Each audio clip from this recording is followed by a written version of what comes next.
ரொம்ப பிரசித்தமான ஊர். வரப்பிரசாதியான பெருமாள், அண்ணனான பெருமாள். அண்ணன் பெருமாள் அண்ணன் பெருமாள்னு கேள்விப்பட்டிருப்பீங்களே. திருவள்ளக்குளம்னு க்ஷேத்திரத்துக்கு பேர். அண்ணன் பெருமாள்னு சொல்றது திருவேங்கடமுடையானுக்கு அண்ணன்.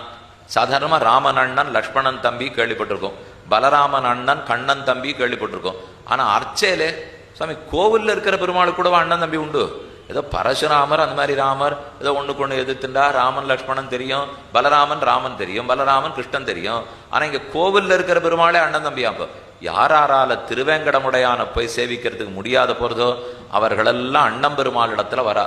இது ரொம்ப வரப்பிரசாதியான பெருமாள். சின்ன திருக்கோலம், நின்ன திருக்கோலம். திருவள்ளக்குளத்துள் அண்ணா ஆழ்வார் பிராசாய்க்கிறார். கல்லால் கடலை அணைகட்டி உகந்தாய் நல்லார் பலர் வேதியர் மன்னிய நாங்கூர் செல்வா திருவள்ளக்குளத்து உறைவானே எல்லா இடரும் கெடுமாறு அருளாயே என்று 4ஆம் 10 7ஆம் திருமொழியில் ரொம்ப ஆச்சரியமா பாடியிருக்கார். கண்ணார் கடல் போல் திருமேனி கரியாய் நன்னார் முனைவென்னி கொள்வார் மண்ணு நாங்கூர் திண்ணார் மதுள் சூழ் திருவள்ளக்குளத்துள் அண்ணா அடியேன் இடரை களியாயே. என்னுடைய இடர்களையெல்லாம் தேவரீர் போக்கி கொடுக்க வேண்டும். ஊருக்கு பேர் என்ன? திருவள்ளக்குளம். அப்படின்னா வெள்ள, வெள்ளை. ஸ்வேத புஷ்கரணி. இந்த புஷ்கரணி ஸ்வேதன்னா சமஸ்கிருதத்துல வெள்ளைன்னு அர்த்தம். ஸ்வேத புஷ்கரணி, வெள்ள புஷ்கரணி.